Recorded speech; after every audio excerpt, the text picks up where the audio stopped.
से और जो समाज के लिए लड़ते हैं उन सब से डरते हैं। तो मैं कह रहा था, देखो राजा साहब का नाम लेते ही माइक बंद कर दिया।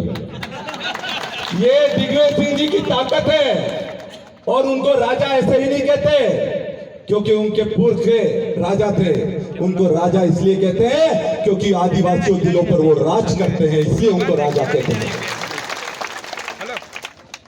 साथियों, ये लड़ाई में मैं अकेला नहीं हूं, आप सब मेरे साथ पूरी ताकत से खड़े हैं।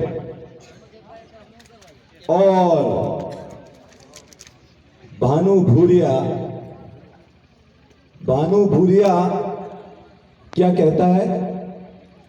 पहले तो बोलता है कि ये डॉक्टर नहीं है, मैंने बोला इलाज कर दूंगा तो पलट गया।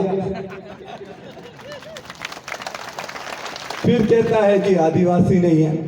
मैं भानु भूरिया को कहूंगा कि आदिवासी के बारे में एक कहावत है। क्या कहावत है पता है? कि आदिवासी किसी को छेड़ता नहीं, अगर छेड़ दे तो उसको छोड़ता नहीं है, और तुझे तो छोड़ूंगा नहीं मैं। और भानु भूरियो, हम पक्को आदिवासी से तू चिंता मत कर दो, अपनी कांग्रेस की सरकार आविरी से और सरकार बनवा ही तारो पक्का इलाज कर दी दो। सही है कि नहीं? इलाज करना चाहिए कि नहीं करना चाहिए? और ये तारो भांजगड़ी, तारो गुंडागर्दी, तारो माफियागिरी सब भुला दी दो। और इनके भाई भानु भूरिया, इन भाइयों ने भांजगड़ी कर दो, चमकाइडो, धमकाइडो और पूरा लुटवाई नहीं सरकार इनकी बैठी है। मैं भानु भूरिया को बोलना चाहूंगा और बीजेपी के लोगों को बोलना चाहूंगा, हुए एक लो, पूरे मध्य प्रदेश में आदिवासियों ने लड़ाई लड़ी, लाठियां खा दो, जेल भी गए। किसने लड़ाई लड़ी? हमने लड़ाई लड़ी। सीधी में जब आदिवासियों पर पेशाब कर दी तो लड़ाई लड़ने कौन गया? डॉक्टर विक्रांत भूरिया वहां पर गया लड़ाई लड़ने आदिवासियों की।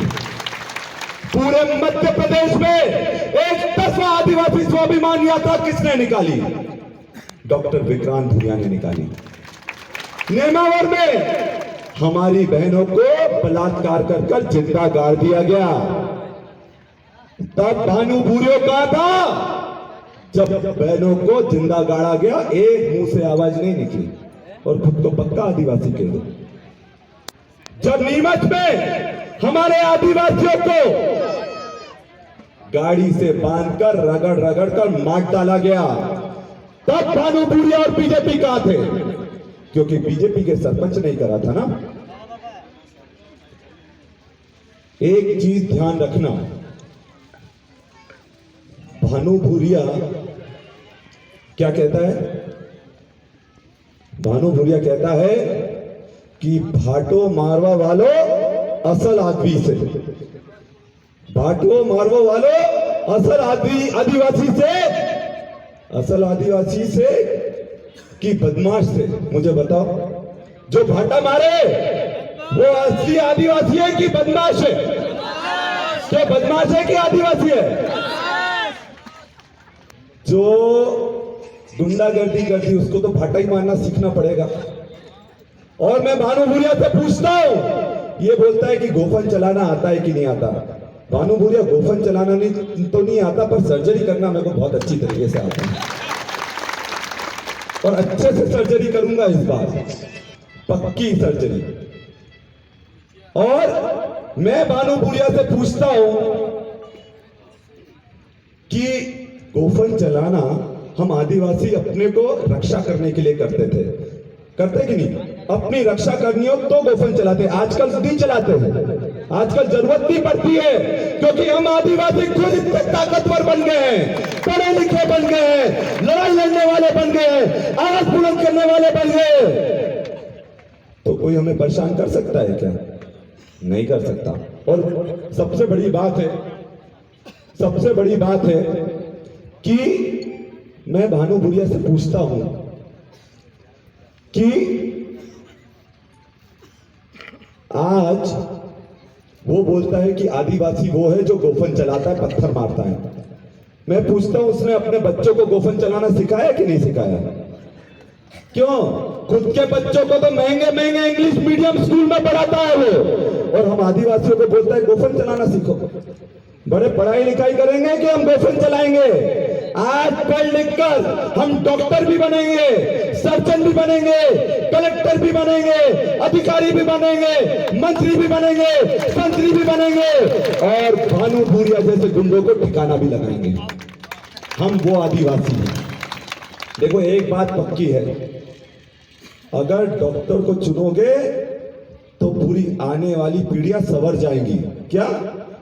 डॉक्टर को चुनोगे तो आने वाली पीढ़ियां संवर जाएंगी, और भानु भूरिया को चुनोगे तो आने वाली पीढ़ियां नशेड़ी बन जाएंगी। हम क्या कहते हैं? हम कहते हैं हर हाथ रोजगार, मतलब सबको रोजगार जवाबदारी। और सबसे बड़ी बात, अपनी सोसाइटी की दुकान पर घासलेट शक्कर मिल रही कि नहीं मिल रही? क्यों मिल रही कि नहीं मिल रही? देखो कितनी ताकत से बोल रहे हैं आप, समझो कितनी पीड़ा है। शक्कर और घासलेट नहीं मिल रहा, और कांग्रेस की समय जब दिग्विजय सिंह जी की सरकार थी तब मिलते नहीं कि नहीं मिलते ली? क्यों मिलते नहीं कि नहीं मिलते ली? तब मिलती थी। तो अब अपनी सरकार जब आएगी अपन वापस घासलेट और शक्कर शुरू करवाएंगे, और साथ में अंगूठा लगाए लगाए घिस गया कि नहीं घिस गया? कितने लोगों का घिस गया? जरा हाथ तो उठाओ। सबका घिस गया, सबका अंगूठा घिस गया। और जो मेहनत करते हैं उनका अंगूठा तो घिसेगा ही ना। जो मेहनत नहीं करे उसका अंगूठा नहीं घिसे, बाकी जो मेहनत करे, दाढ़ी करे, खेतीबाड़ी करे, मजदूरी करे, उनका तो अंगूठा घिस जाएगा कि नहीं? तो ये क्या कहते हैं? अंगूठा नहीं लगा, जरा हाथ धोकर आओ, वापस लगाओ। सही है कि नहीं? अंगूठा धोकर आओ फिर लगाओ। मेरा कहना है, जब कांग्रेस की सरकार में कूपन चलता था वो अच्छा है कि अंगूठा अच्छा है? क्या कौन सा अच्छा है? जब दिग्विजय सिंह की सरकार थी तब अंगूठा नहीं लगता था, तब कूपन में काम हो जाता था। होता था कि नहीं होता था? तो अपनी सरकार आएगी, वापस से अपन अंगूठा हटाने का काम करेंगे और कूपन वापस से शुरू करवाने का काम करेंगे। और एक और बहुत जरूरी बात कि आपको पूरी ताकत से दम लगाना पड़ेगा। ये जितना मैंने बताया ना, ये जितना मैंने बताया, ये तब मिलेगा जब अपने विधायक और अपनी सरकार बनेगी। नहीं तो सोचो मिल रहा है मिल रहा है मिल रहा है, तो फिर ऐसा नहीं होगा। जिताना पड़ेगा, सरकार बनानी पड़ेगी। तो आप सबसे पूछता हूं, पूरी ताकत से जिताओगे कि नहीं जिताओगे? पूरी ताकत से जिताओगे कि नहीं जिताओगे? और पूरी ताकत से जिताओ। और ये मेरी जवाबदारी है। बूथ जिताने की जवाबदारी किसकी है ये बताओ? क्यों? बूथ जिताने की जवाबदारी किसकी है? बूथ जिताने की जवाबदारी है आपकी, और भोपाल से काम लाने की जवाबदारी मेरी। तो नक्की था गया, नक्की था गया, नक्की था गया ना? तो पलट तो नहीं जाओगे? देखो पलटना मत, अपन सबके भविष्य का सवाल है। ये एक वोट अपने आदिवासियों के अधिकार के लिए है, ये एक वोट युवाओं के रोजगार के लिए है, ये एक वोट महिलाओं के सम्मान के लिए है, ये एक वोट गरीबों के अधिकार के लिए है। तो ये एक वोट की कीमत बहुत है।